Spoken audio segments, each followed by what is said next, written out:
Bismillahirrahmanirrahim. Alhamdulillahi rabbil alamin. Wassalatu wassalamu ala asyrafil anbiya'i wal mursalin. Nabiina Muhammadin sallallahu alaihi wasallam wa ala alihi wa sahbihi ajma'in. Muslimin dan muslimat yang dirahmati Allah, Assalamualaikum warahmatullahi wabarakatuh. Alhamdulillah, selamat kita bertemu kembali dalam siri di mana kita menghayati bersama kisah para Nabi dan Rasul, yang mana kita masih lagi menghayati kisah Nabi Allah Nuh alaihi salam. Jamaah yang dirahmati Allah, dalam siaran kita yang lalu, walhamdulillah, telah pun sama-sama kita hayati di mana Nabi Allah Nuh alaihi salam meskipun berdakwah kepada kaumnya, ada yang beriman, ada yang mengingkari ataupun yang menolak ajakan dan seruan Nabi Allah Nuh alaihi salam. Namun jamaah yang dirahmati Allah, Allah mentakdirkan anak dan isteri Nabi Allah Nuh alaihi salam sendiri tergolong dalam golongan mereka yang tidak beriman. Sebab hidayah ini di tangan Allah Subhanahu wa taala, dan ia memberikan satu pengajaran kepada kita bahawa usaha dakwah perlu diteruskan. Namun bagi memastikan seseorang itu terima ataupun tidak, hidayah itu adalah ketentuan daripada Allah Subhanahu wa taala.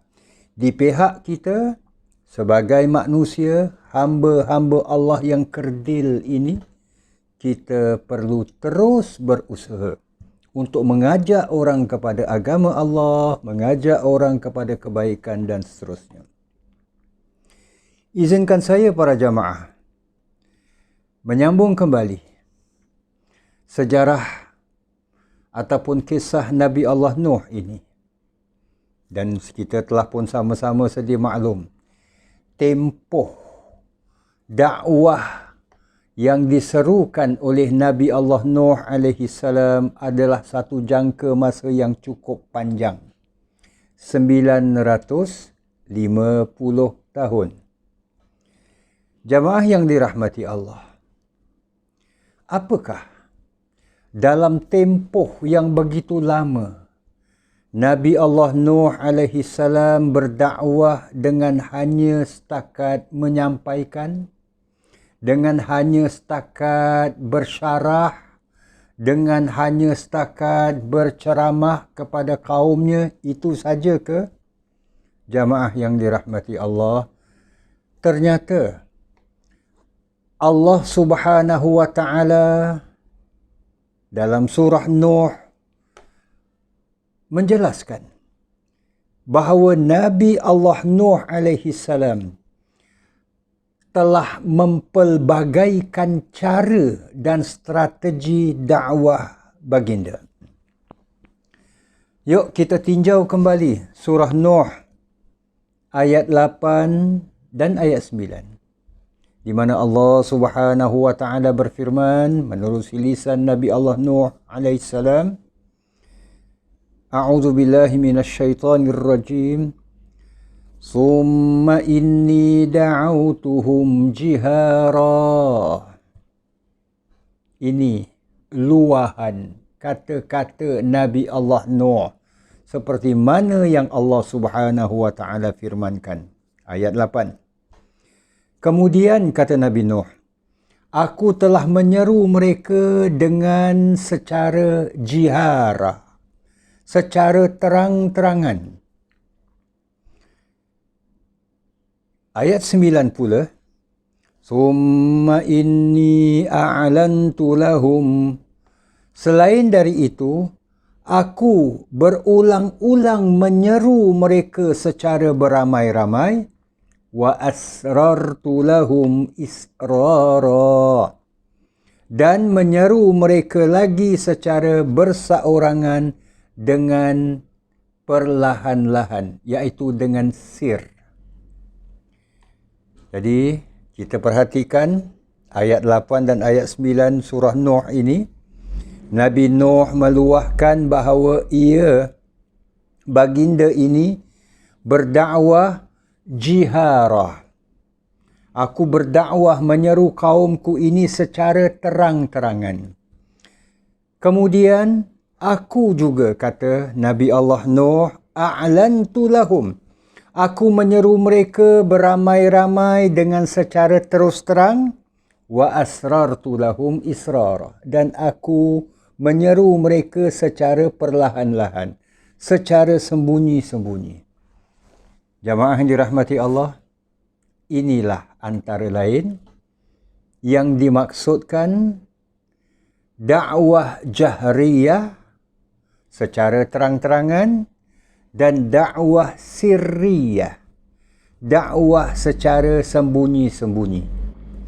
Jamaah yang dirahmati Allah, Nabi Nuh mempelbagaikan dakwah mengajak orang ke jalan Allah Subhanahu wa taala. Kita sedia maklum jamaah yang dirahmati Allah. Allah menciptakan makhluknya yang bernama manusia ini mempunyai cita rasa yang berbeza-beza. Mempunyai kegemaran, kesukaan, kecenderungan yang pelbagai. Sebagai contoh jamaah yang dirahmati Allah, tak usah jauh-jauh lah. Letaklah dalam sebuah keluarga. Seorang ayah tu ingin menasihati anak-anaknya. Mungkin anak yang pertama lebih dapat menerima kalau si ayah ini cakap direct. Mat, tolong jangan buat perkara seperti itu lagi. Ayah tak suka. So direct. Jadi si Mat ini telah ditegur oleh ayahnya secara langsung. Anak yang kedua pula lain type-nya, lain jenisnya. Ia lebih cenderung, lebih mudah menerima teguran ayahnya ini dengan secara perlahan-lahan. Istilah setengah orang tu, slow talk. Mungkin ayahnya duduk berasingan dengannya, iaitu jauh daripada orang ramai, berdua dengan anak yang kedua ni. Letaklah kita pinjam nama lah. Kalau yang tadi tu, yang sulung tu, kita panggil Mat aja kan. Maka yang kedua ni letaklah pinjam nama Ali ke apa ke umpamanya. Ali, begini Ali. Apa yang Ali lakukan ini sebenarnya silap. Sebenarnya bercanggah, bertentangan dengan ajaran agama. So ayahnya lebih menggunakan pendekatan cakap nasihat secara perlahan. Berbanding dengan Mat. Yang sulung tadi. Secara terus terang. Direct. Dan Mat ini pula, yang sulung ini jenisnya lebih terbuka. Lebih suka berterus terang. Tapi kalau si Ali ni, yang kedua ni pula, merupakan anak yang cukup sensitif umpamanya. Perasaannya halus. Jadi kalau si ayah ni menegur dengan cara langsung, cara direct, dia merasakan ayah ni benci aku kot. Tak suka aku kot. Ayah ni nak tegur aku depan-depan orang, bikin aku malu dan sebagainya. Jamaah dirahmati Allah, inilah yang kita maksudkan. Kepelbagaian manusia. Jadi dakwah pun begitu juga, bagaimana pendekatan yang dibuat. Kalau kita perhatikan dakwah Nabi kesayangan kita sallallahu alaihi wasallam, Nabi Muhammad, baginda pun pelbagaikan dakwah baginda pun secara berperingkat-peringkat. Di mana baginda sallallahu alaihi wasallam berdiri di atas bukit Safa berdakwah, mengajak mereka dengan menggunakan kata-kata, percayakah kamu kalau sekiranya aku mengatakan di balik Bukit Safa ini terdapat pasukan tentera yang akan datang menyerang kamu? So jamaah dirahmati Allah, orang-orang seumpama Abu Lahab, orang-orang seumpama Al-Walid bin Al-Mughirah yang turut hadir dengan pemimpin-pemimpin Makkah yang lain, mereka mengakuinya, mengiyakan, benar wahai Muhammad, sebab kami tidak mendapati engkau pernah berbohong walau sekalipun. Jadi jamaah dirahmati Allah, itu dakwah terus terang. Tapi Nabi SAW bila mana mengajak Abu Bakar As-Siddiq di peringkat permulaan, Nabi duduk bersama dengan Abu Bakar, mengajak Abu Bakar As-Siddiq radhiyallahu an kepada Islam secara sembunyi-sembunyi. Jamaah dirahmati Allah, ini juga yang dilakukan oleh Nabi Allah Nuh alaihi salam, mempelbagaikan kaedah, mempelbagaikan cara pendekatan berdakwah. Dakwah jahriyah secara terang-terangan dan dakwah sirriyah. Di satu segi pula, kalau dinamakan dakwah secara terang-terangan, secara terbuka, seumpama khutbah, seumpama ceramah. Siapa saja yang mendengar ceramah, yang mendengar khutbah daripada lapisan masyarakat, semua boleh mendengarnya. Ada yang tua, ada yang muda, ada yang alhamdulillah tinggi ilmunya, ada yang sederhana dan sebagainya. Tapi jamaah dirahmati Allah, ada dakwah ini pula perlu dilakukan secara personal touch, secara individu. Seorang kawan mengenali perangai kawan dia, tahu tabiat kawan dia ini. So, ia ajak berbual secara individu.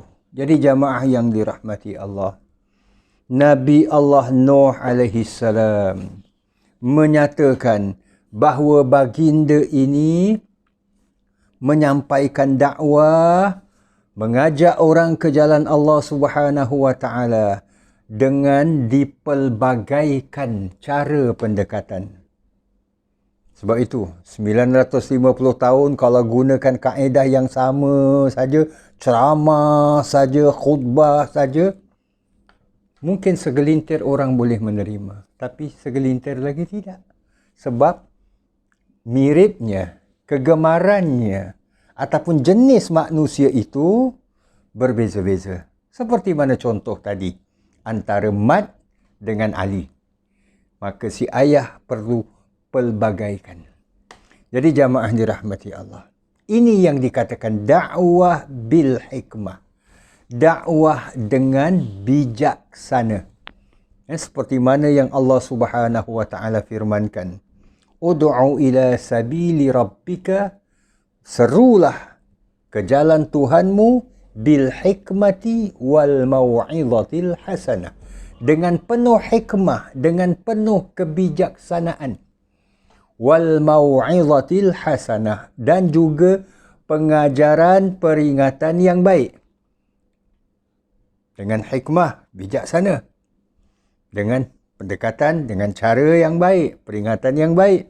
Wajadilhum billati hiya ahsan, dan berdebatlah. Kalau sekiranya sampai kepada peringkat mereka nak berdebat, berdebatlah billati hiya ahsan, dengan cara yang terbaik. Maknanya berdebat ini tujuannya adalah untuk berdakwah. Bukan nak tunjuk siapa betul, siapa pandai, siapa hebat dan sebagainya. Kalau demikian, bukan pendakwah namanya. Bukan orang yang mengajak ke jalan Allah Subhanahu wa taala. Kalau hanya nak berdebat saja dan sebagainya. Contohnya Nabi Allah Nuh. Kalau kita perhatikan firman-firman Allah dalam surah Nuh dan dalam surah-surah yang lain, Nabi Nuh ini mengajak kaumnya supaya gunakan akal fikiran. Berfikirlah tentang nikmat Allah yang berupa hujan yang diturunkan, yang mana daripada hujan ini tumbuhlah tumbuh-tumbuhan yang menghijau. Hidup. Jadi jamaah yang dirahmati Allah, ini Nabi Nuh mengajak mereka gunakan fikiran mereka. Keduanya, nikmat kekayaan yang Allah Subhanahu wa taala berikan kepada mereka. So, kekayaan yang Allah Subhanahu wa taala kurniakan, yang mereka ni tak pernah minta, malah mereka ini menyembah patung-patung berhala pula, yang tak beri mereka, tak pernah langsung berikan mereka apa-apa. Itu pula yang disembah. So, fikirkanlah nikmat kekayaan yang Allah Subhanahu wa taala kurniakan. Nabi Nuh juga mengajak mereka supaya fikirkan nikmat berketurunan. Suami isteri, ada anak-anak, kemudian bergelar datuk pula bila mana ada cucu. Jadi jamaah dirahmati Allah, ini semua fikirkan. Dan penciptaan langit dan bumi serta segala isinya yang Allah Subhanahu wa taala kurniakan kepada kaum Nabi Allah Nuh alaihi salam ini. Fikirkanlah. Jadi jamaah dirahmati Allah, ini sebagaimana yang kita makluminya bersama. Dakwah adalah seruan kepada Allah, namun laluannya, mediumnya adalah dengan mengajak manusia supaya gunakan anugerah akal yang Allah Subhanahu wa taala berikan. Manusia berbeza daripada haiwan sebab manusia dikurniakan oleh Allah akal fikiran. Kalau otak, memang kambing pun ada otak. Bikin sup kambing, sup otak kambing pun yang ada orang makan. Walaupun banyak kolesterol. Tapi jamaah dirahmati Allah, bukan otak, tapi fikiran. Gunakan minda, akal fikiran. Hati nurani ini, cuba fikirkan. Ini anugerah Allah yang paling berharga buat makhluk yang bernama manusia itu sendiri. Jamaah dirahmati Allah, ini yang diserukan oleh Nabi Allah Nuh alaihi salam, mempelbagaikan seruan-seruan Nabi Nuh. Jadi 950 tahun Nabi Nuh tak menggunakan metod, tak menggunakan kaedah, tak gunakan cara yang sama itu juga. Tidak. Ia perlu dipelbagaikan. Inilah dakwah. Ya, sebagaimana kita sedia maklum, kalau kita jalan lurus saja, boring. Boring. Umpamanya kita driving, lalu jalan tu, highway tu lurus saja. Tak ada, kata orang tu, seleko kanan, seleko kiri. Akhirnya, mungkin mengantuk kot. Bosan kot. Tapi bila mana ada selekoh belok kanan, selekoh belok kiri dan sebagainya, mungkin menjadikan kita ini lebih berjaga-jaga. Ini naluri semula jadi manusia. Jadi jamaah yang dirahmati Allah, sama jugalah. Kalau kita ambil contoh makan, contoh aja. Makan hari-hari, makan benda yang sama juga. Nak kan? Kita nak kan, kata orang itu, perubahan-perubahan. Sebab manusia ini suka kepada perubahan. Jadi jamaah dirahmati Allah, ini hakikat kehidupan. Dakwah selari berjalan dengan hakikat kehidupan. Sebab dakwah ini mengajak manusia kepada hakikat kehidupan, iaitu sebagai makhluk Allah Subhanahu wa taala. Jamaah dirahmati Allah, sebagaimana yang kita makluminya bersama. Dakwah Nabi Nuh ini ditentang oleh kaumnya. Meskipun ada yang beriman, tapi tak ramai. Anak dan isteri Nabi Allah Nuh alaihi salam juga tergolong dalam mereka yang menentang, sebagaimana yang kita maklumi. Akhirnya jamaah dirahmati Allah, kita perhatikan. orang yang mengajak ke jalan Allah. Pendakwah lah namanya. Bukan nak jadi popular. Pendakwah ini tak boleh mengajak orang ke jalan Allah kalau dia sendiri, pendakwah itu sendiri tidak rapat dengan Allah. Hubungannya tidak intim dengan Allah. Jamaah yang dirahmati Allah, kalaulah kita baca surah yang pertama diturunkan, iaitu surah Al-Alaq, kepada Nabi kesayangan kita Nabi Muhammad sallallahu alaihi wasallam. Kita perhatikan 5 ayat pertama surah Al-Alaq ini menyebutkan tentang wahyu pertama yang Allah Subhanahu wa taala turunkan. Tapi bermula daripada ayat yang ke-6 sehingga penghujung surah, kita dapati bahawa Allah Subhanahu wa taala mendedahkan tentang sikap orang yang menentang dakwah Nabi kita Nabi Muhammad sallallahu alaihi wasallam. Dan dalam konteks surah Al-Alaq ini, insan yang dimaksudkan. Kalla innal insana la yatgha ar-ra'ahu istaghna.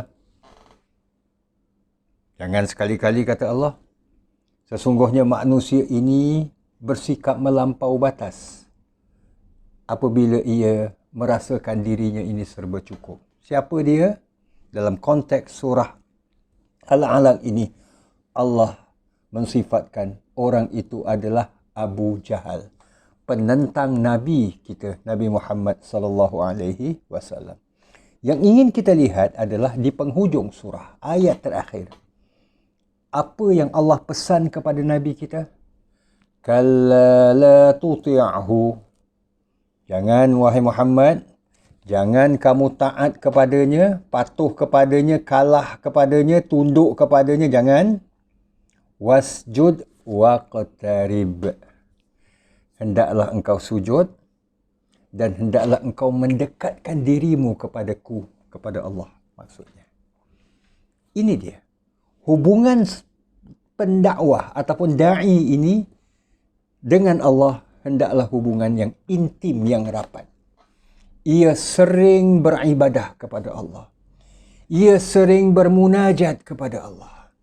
Jamaah yang dirahmati Allah, kisah Nabi Allah Yaqub alaihi salam yang menghadapi anak-anaknya yang pernah zaman kecil mereka ini menyingkirkan Nabi Allah Yusuf alaihi salam, sampai kepada peringkat Nabi Allah Yaqub ini mengatakan bahawa innama ashku basi wa huzni ilallah. Hanya saja aku ini, aku mengajukan, meluahkan rasa kepedihanku, rasa kesedihanku kepada Allah. Dan ini jugalah yang dilakukan oleh Nabi Allah Nuh alaihi salam. Nabi Nuh kemudiannya bermunajat kepada Allah, mengadu kepada Allah. Sebab Nabi Nuh berusaha, usahanya ditentang. Nabi Nuh takkan nak lawan balik. Nabi Nuh sedar sebagai seorang Nabi, sebagai seorang Rasul, sebagai seorang pendakwah, Nabi Nuh tetap usaha. Tapi dalam pada itu, Nabi Nuh meluahkan, bermunajat kepada Allah Subhanahu wa taala. Bila kita perhatikan dari surah Nuh ini, Nabi Nuh merayu dengan mengatakan, wahai Tuhanku, sesungguhnya mereka telah menderhaka kepadaku. Maksud menderhaka kepadaku ini, maksudnya bukanlah Nabi Nuh ni nak jadi raja ke apa, tidak. Nabi Nuh maksudkan menderhaka kepadaku iaitu tidak mahu ikut seruanku, tidak mahu mentaati dan mengikuti, malah beriman kepada ajaran-ajaranku, dakwahku ini. Dan mereka menurut orang yang berharta benda, kebanyakan orang tu Maknanya orang yang ada harta, yang jadi pemimpin, itu yang mereka follow. Itu yang mereka like. Mereka ikut orang-orang ini. Dan anak penak mereka juga tidak menambahi kepada mereka melainkan kerugian di akhirat kelak nanti. Di ayat 22 pula, kalau kita perhatikan surah Nuh, mereka telah menjalankan tipu daya dengan merancang rancangan yang begitu besar jahatnya. Mereka buat perancangan untuk menyingkirkan Nabi Allah Nuh alaihi salam. Nyahkan Nabi Allah Nuh dari atas muka bumi Allah ini. Dan di ayat 23 pula surah Nuh, ketua-ketua mereka menghasut mereka. Ini ketua mereka ni menghasut. Al-Malak ini yang pernah kita sebutkan dalam 2 siaran yang lalu. Iaitu dengan menghasut mereka, jangan kamu tinggalkan penyembahan Tuhan-Tuhan kamu. Terutamanya Waddan, Suwa'an, Yaghusa, Ya'uqa, Nasra. Ini Tuhan-Tuhan ni. Jangan kamu takut-takut. Kalau kamu tinggalkan, kamu kena dolat. So, jadi kata-kata yang menakut-nakutkan ini telah menghantui orang ramai. Siapa yang buat? Ketua-ketua mereka. Di ayat 24 pula, Allah firmankan, وَقَدْ أَضَلُّوا كَثِيرًا. Dan mereka ini menyesatkan kebanyakan orang. Maknanya, pemimpin-pemimpin ini, ketua-ketua ini menghalang dakwah Nabi Allah Nuh. Bukan saja mereka tidak mahu beriman, malah mereka mengajak orang yang kalau nak beriman sekalipun, agar jangan beriman. Kalau yang dah beriman, keluar, tinggalkan Nuh. Begitu sekali. Ini yang mereka katakan. Mereka menyesatkan ramai orang. Dan wala tazidil zalimina illa dhalala. Itu jangan engkau wahai Tuhan menambahi orang-orang yang zalim itu melainkan kesesatan juga.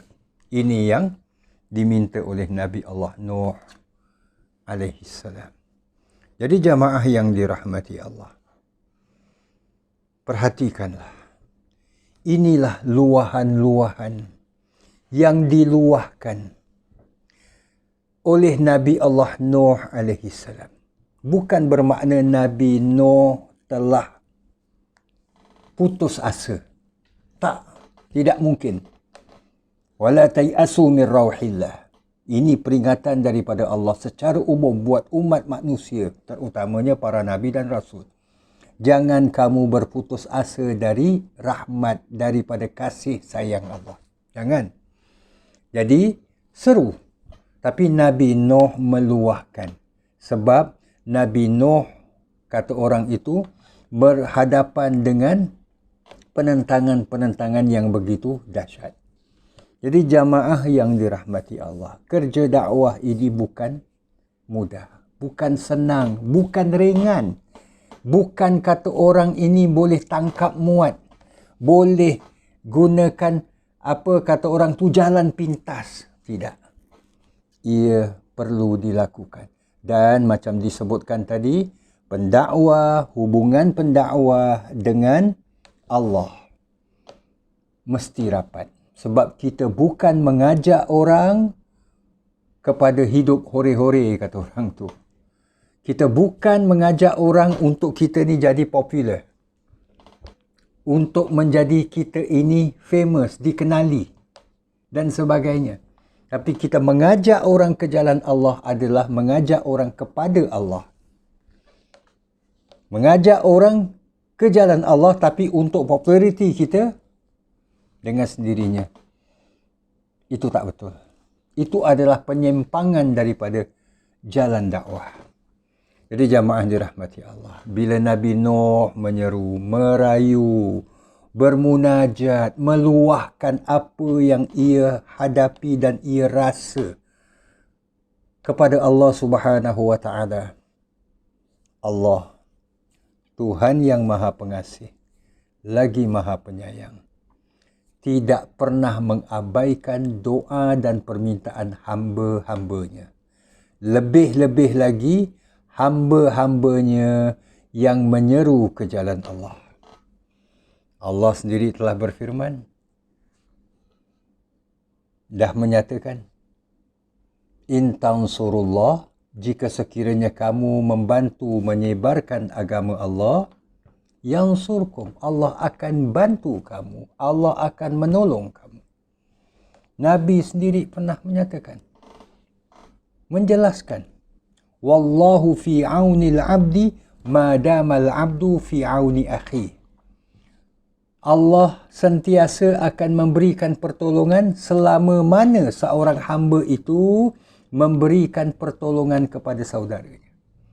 Jadi jamaah dirahmati Allah, Allah membantu, menolong, mengkabulkan doa Nabi Allah Nuh alaihi salam. Di sinilah jamaah dirahmati Allah, akan kita lihat dalam siaran yang akan datang, akan sama-sama kita hayati azab, bala, bencana yang Allah Subhanahu wa taala turunkan kepada kaum Nabi Allah Nuh, mereka-mereka yang tidak beriman. Namun sebelum Allah Subhanahu wa taala turunkan bala tersebut, azab Allah Subhanahu wa taala, Allah perintahkan Nabi Allah Nuh supaya bina bahtera, buat kapal ataupun perahu ataupun yang seumpama dengannya lah, buat. Dan ini juga ditertawakan oleh kaumnya apabila Nabi Nuh melakukan ataupun melaksanakan perintah Allah Subhanahu wa taala. Insya-Allah akan sama-sama kita hayatinya dalam siaran yang akan datang dengan izin Allah Subhanahu wa taala. Terima kasih para jamaah di atas kesudian bersama-sama. Insya-Allah kita sambung dalam siaran yang akan datang nanti. أقول قولي هذا وأستغفر الله العظيم لي ولكم ولسائر المسلمين والسلام عليكم ورحمة الله وبركاته.